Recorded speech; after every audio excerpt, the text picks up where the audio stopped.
Kota ini dulunya sengaja dibakar hingga menjadi lautan api oleh rakyatnya sendiri. Balai kota, hotel mewah, hingga sekolah, semuanya rata dengan tanah dalam semalam. Mengapa mereka tega menghancurkan rumah mereka sendiri? Ternyata ada sebuah keputusan penting di tahun 1947 yang mengubah takdir kota ini selamanya. Kota apa itu? Dan bagaimana peristiwa itu bisa terjadi? Yuk tonton videonya sampai selesai untuk tahu jawabannya. Halo historian. Assalamualaikum warahmatullahi wabarakatuh. Yuk belajar sejarah.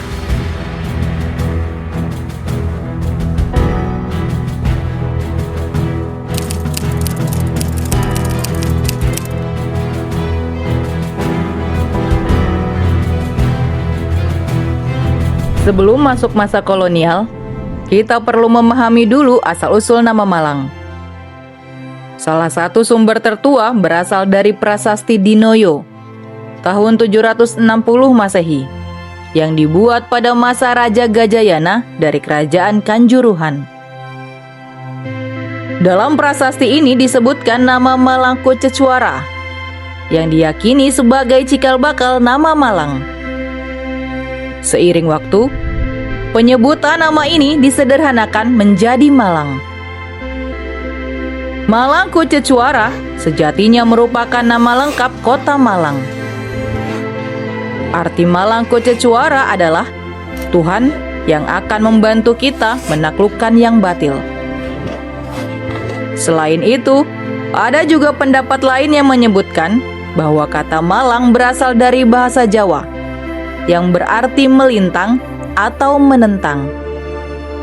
Makna ini menarik, karena seolah menggambarkan karakter wilayah ini yang sejak dulu sering menjadi tempat perlawanan dan konflik kekuasaan.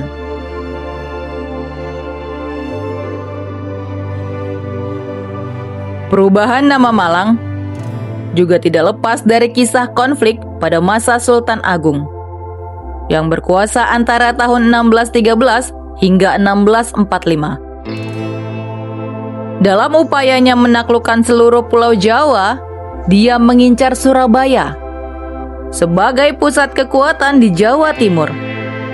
Dan strategi penaklukannya dimulai dengan menguasai daerah-daerah di sekitarnya, termasuk Malang.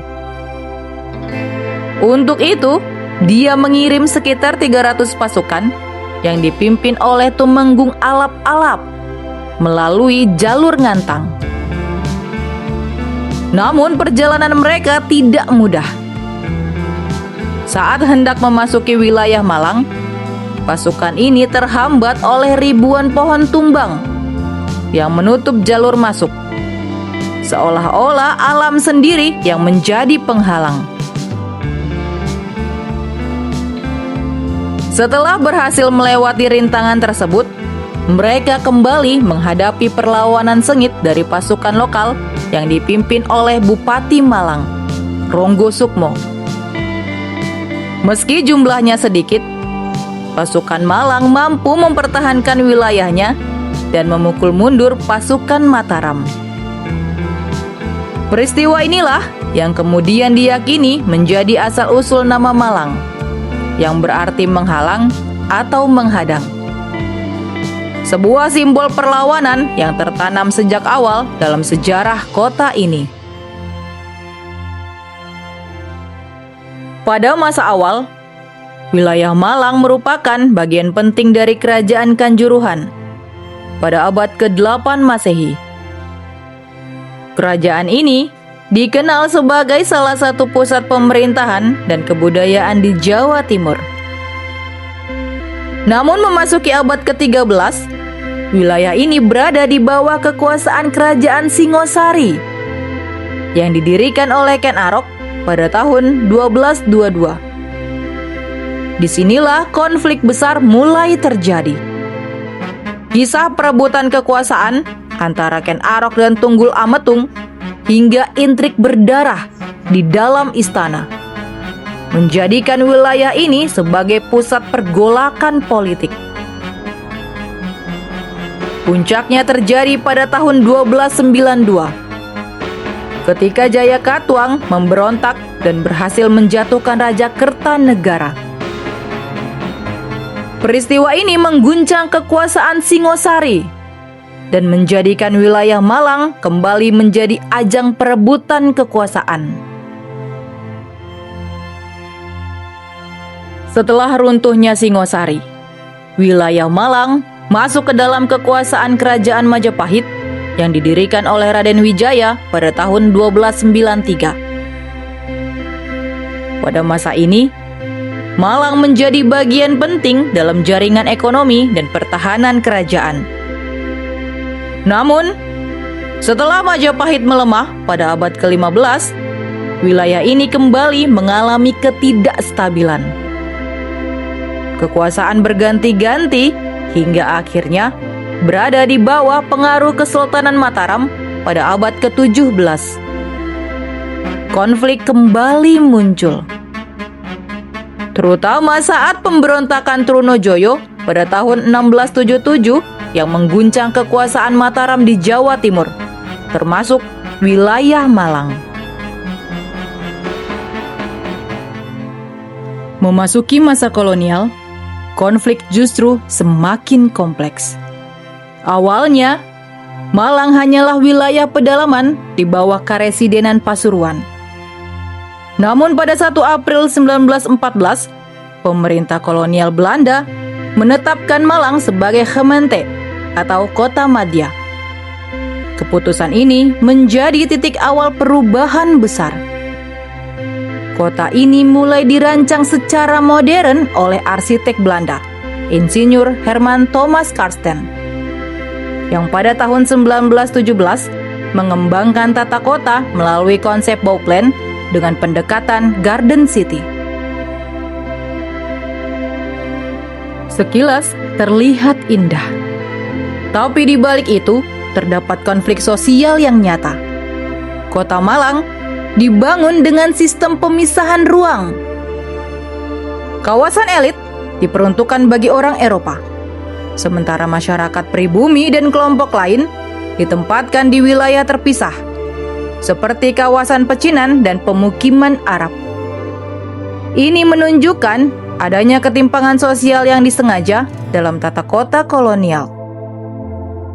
Ketegangan ini terus berlanjut hingga masa pendudukan Jepang pada tahun 1942 sampai 1945 yang membawa penderitaan baru bagi rakyat.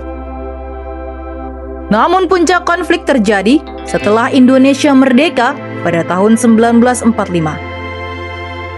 Ketika Belanda kembali melakukan agresi militer pada tahun 1947 sampai 1948, Malang menjadi salah satu wilayah penting yang diperebutkan.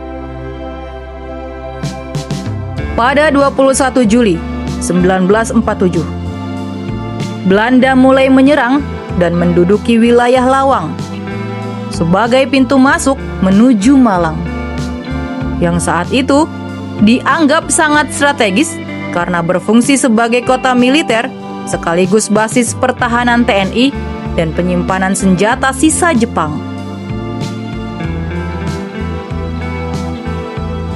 Menghadapi kekuatan militer Belanda yang jauh lebih modern, para pejuang dari berbagai elemen, mulai dari Tentara Republik Indonesia, Tentara Pelajar atau TRIP, Badan Keamanan Rakyat, BKR, Gerakan Rakyat Kota, GRK, hingga Laskar Santri, seperti Hizbullah dan Sabilillah, melakukan perlawanan sengit. Namun ketika situasi semakin terdesak, pada 22 Juli 1947 dikeluarkan keputusan ekstrim, membumi hanguskan kota Malang agar tidak bisa dimanfaatkan oleh Belanda. Dalam waktu singkat, bangunan-bangunan penting seperti Balai Kota, Penjara Lowokwaru, Hotel Pelangi, kawasan Kayu Tangan, hingga sekolah Cor Jesu dibakar. Sementara jaringan komunikasi dan pasokan air sengaja diputus.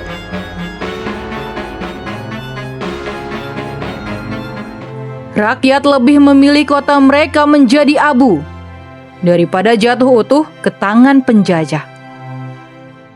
Setelah itu, pasukan Republik mundur ke daerah seperti Bulu Lawang, Dampit, dan Ponco Kusumo untuk melanjutkan perang gerilya. Meski akhirnya Belanda berhasil memasuki Malang pada 29 hingga 31 Juli 1947 dan terjadi pertempuran sengit, termasuk di Jalan Salak yang menewaskan puluhan pejuang muda Trip, mereka hanya mendapati kota yang telah hancur. Secara fisik, Malang memang jatuh, tapi semangat perlawanan rakyat tidak pernah padam. Hingga akhirnya, Belanda benar-benar angkat kaki setelah pengakuan kedaulatan Indonesia pada tahun 1949.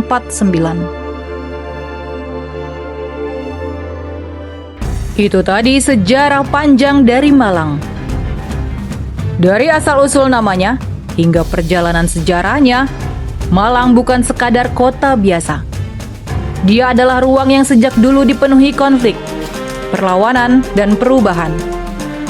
Dari kerajaan kuno, masa kolonial, hingga perjuangan kemerdekaan, Malang selalu berada di tengah arus sejarah yang penuh gejolak. Dan mungkin, makna Malang sebagai sesuatu yang melintang atau menentang, benar-benar tercermin dalam perjalanan panjang kota ini. Semoga video tadi bermanfaat dan menambah pengetahuan kita tentang sejarah Indonesia, karena sejarah adalah guru kehidupan. Sampai jumpa di video selanjutnya.